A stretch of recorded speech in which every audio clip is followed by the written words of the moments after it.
सरों पर ताज रखे थे, कदम पर तख्त रखा था, वो कैसा वक्त था, मुट्ठी में सारा वक्त रखा था। जी हाँ, नमस्कार, मैं ओम प्रकाश चौधरी।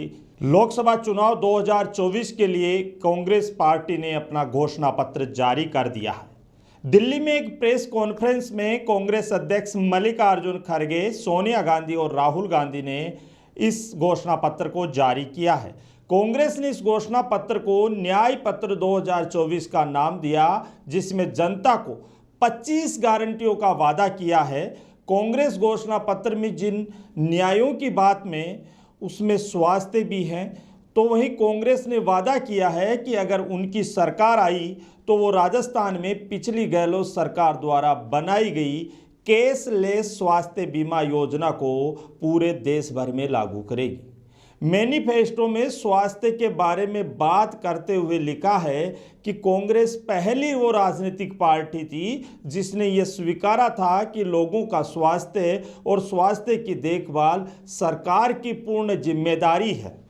कांग्रेस ने भारत में पहली बार स्वास्थ्य योजना शुरू की थी, यह दावा कर रही है कांग्रेस पार्टी। घोषणा पत्र में राजस्थान की चिरंजीवी योजना के बारे में भी जिक्र किया है। राहुल गांधी ने कहा है कि ये चुनाव लोकतंत्र और संविधान को बचाने का चुनाव है। एक तरफ एनडीए और प्रधानमंत्री मोदी है जो संविधान और लोकतंत्र पर आक्रमण कर रहे हैं, और दूसरी तरफ इंडिया गठबंधन है जो संविधान और लोकतंत्र की रक्षा कर रहा है। तो वहीं पर घोषणा पत्र की हम बात करें तो घोषणा पत्र में अनेक पहलू जोड़े हैं, जिसमें सबसे पहले पहलू की बात करें तो वन नेशन वन इलेक्शन का इन्होंने विरोध किया है, और साथ ही कहा है कि लोकसभा और विधानसभा चुनाव तय समय पर ही करवाएंगे। वहीं दूसरी ओर मतदान ईवीएम के जरिए होंगे, लेकिन वीवीपीएटी की पर्ची से मिलान किया जा सकेगा।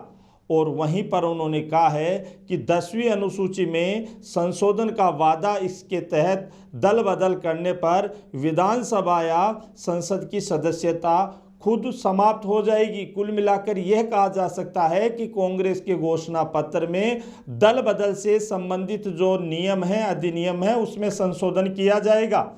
पुलिस और केंद्रीय एजेंसियां सख्ती से कानून के अनुसार काम करेगी। हर मामले को संसद या राज्य विधानमंडलों की निगरानी में लाया जा सकेगा। तो वहीं पर आरक्षण पर 50% की जो कैप है वो हटेगी। 2025 से महिलाओं के लिए केंद्र सरकार की 50% नौकरियां आरक्षित होगी। तो वहीं पर न्यूनतम समर्थन मूल्य को भी कानूनी रूप से गारंटी देने की घोषणा कांग्रेस पार्टी ने की है। वहीं गरीब परिवार की महिलाओं को 1 लाख रुपए सालाना दिया जाने की भी घोषणा आज कांग्रेस पार्टी ने की है। वहीं खाली पड़े 30 लाख पदों की भर्ती भी की जाएगी। ये सारी बातें मैं आपको बता रहा हूँ कांग्रेसी घोषणा पत्र की। वहीं कांग्रेस पार्टी ने अपने मैनिफेस्टो में बुजुर्गों को रेलवे में रियायत देने का वादा भी किया है। कोरोना के बाद से केंद्र सरकार ने इसे लगभग खत्म कर दिया था। अब कांग्रेस कह रही है हमारी सरकार आ गई तो हम इसे लागू करेंगे। तो वहीं कांग्रेस दल बदल से संबंधित जो कानून है उसमें संशोधन करेगी, और ये भी कह रही है कि अगर कोई पार्टी का नेता, विधायक या सांसद अगर दूसरे दल में जाता है तो उसकी योग्यता समाप्त हो जाएगी। प्रेस कॉन्फ्रेंस के दौरान खड़गे ने कहा है कि हमारा ये घोषणा पत्र देश के राजनीतिक इतिहास में न्याय का दस्तावेज के रूप में याद किया जाएगा। राहुल गांधी के नेतृत्व में चलाई गई भारत जोड़ो न्याय यात्रा के दौरान 5 स्तंभों पर ध्यान केंद्रित किया गया था। यात्रा के दौरान युवा न्याय, किसान न्याय, नारी न्याय, श्रमिक न्याय और हिस्सेदारी न्याय की घोषणा की गई थी। हमने हर जगह इन्हीं के न्याय की बात कही है।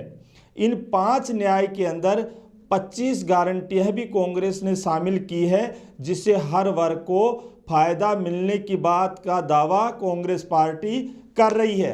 तो अब आप बात करेंगे कांग्रेस के न्याय पत्र की, वो 10 बड़ी कौन सी घोषणाएं हैं जो कांग्रेस ने आज अपने घोषणा पत्र में प्रेस कॉन्फ्रेंस के जरिए दिल्ली से साधी है। कांग्रेस की अगर हम बात करें घोषणा पत्र की, तो उनमें कहा है कि कांग्रेस राष्ट्रव्यापी आर्थिक सामाजिक आधार पर जनगणना करवाएगी। इसके माध्यम से कांग्रेस जातियों, उपजातियों और उनकी आर्थिक सामाजिक स्थिति का पता लगाएगी। कांग्रेस शिक्षा एवं नौकरियों में आर्थिक रूप से कमजोर वर्ग, जिसको हम EWS का नाम देते हैं, वहां पर 10% आरक्षण को बिना किसी भेदभाव के सभी जाति और समुदाय के लोगों के लिए लागू करवाई जाएगी। वहीं कांग्रेस पार्टी ने दावा किया है कि वे अनुसूचित जाति, अनुसूचित जनजाति, अन्य पिछड़ा वर्ग एवं गरीब सामान्य वर्ग को मिलने वाले आरक्षण पर 50% तक का कैप हटाएगी।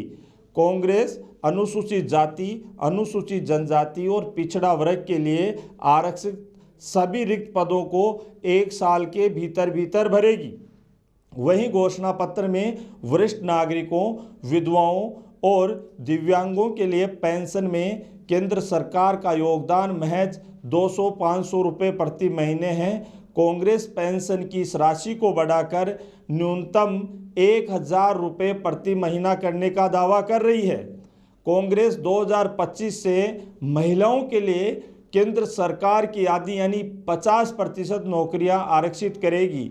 कांग्रेस यह भी सुनिश्चित करेगी कि उच्च पदों जैसे न्यायाधीशों, सरकार के सचिवों, उच्च पद पर पुलिस अधिकारियों, कानूनी अधिकारियों और बोर्ड के निदेशकों पर महिलाओं की अधिक नियुक्तियां होगी। ये सारे दावे आज कांग्रेस ने अपना घोषणा पत्र में किया है। तो वहीं पर सिफारिश के अनुसार सरकार द्वारा घोषित जो न्यूनतम समर्थन मूल्य हैं, उसकी भी गारंटी कांग्रेस पार्टी ने आज दी है। कृषि लागत और मूल्य आयोग को एक वैधानिक निकाय बनाने की घोषणा भी आज कांग्रेस सरकार ने कर दी है। कांग्रेस आपको भय से मुक्ति का वादा भी करती है। कांग्रेस कह रही है कि जो ईडी का डर है, जो सीबीआई का डर है, वो नहीं होगा। वहीं पर उन्होंने पत्रकारों के लिए भी स्वतंत्रता बहाल का वादा किया है कि आपकी जो अभिव्यक्ति की आज़ादी है, आपकी बोलने की जो आज़ादी है, उसको छीना नहीं जाएगा। वही कांग्रेस मानहानि के जुर्म और अपराध मुक्त करने और कानून में जो नागरिकों की क्षति है उसका भी वादा कर रही है कि इसी प्रकार से किसी भी नागरिक को किसी प्रकार की कोई क्षति नहीं होगी। वहीं बात करें, कांग्रेस ने अपने घोषणा पत्र में इंटरनेट के मनमाने और अंधाधुंध निलंबन को समाप्त करने का वादा भी आप कांग्रेस ने किया। तो ये कांग्रेस ने 10 वो वादे किए हैं जो लोकसभा चुनावों की दृष्टि से कितने क्या कारगर साबित होते हैं। लेकिन उससे पहले आपको बता दें कि जब राहुल गांधी की महाराष्ट्र में जो भारत जोड़ो न्याय यात्रा समाप्त हुई थी, जो 14 मार्च की हम बात करते हैं, तो उस समय राहुल गांधी ने एक्स अकाउंट पर 5 गारंटियां दी थी। उन्होंने कहा था कि स्वामीनाथन आयोग के तहत किसानों को न्यूनतम समर्थन मूल्य देंगे, साथ ही स्थायी कृषि ऋण माफी आयोग बनाएंगे। अब देखना तो यह होगा कि कांग्रेस के इस घोषणा पत्र पर मतदाताओं का कितना प्रभाव पड़ेगा।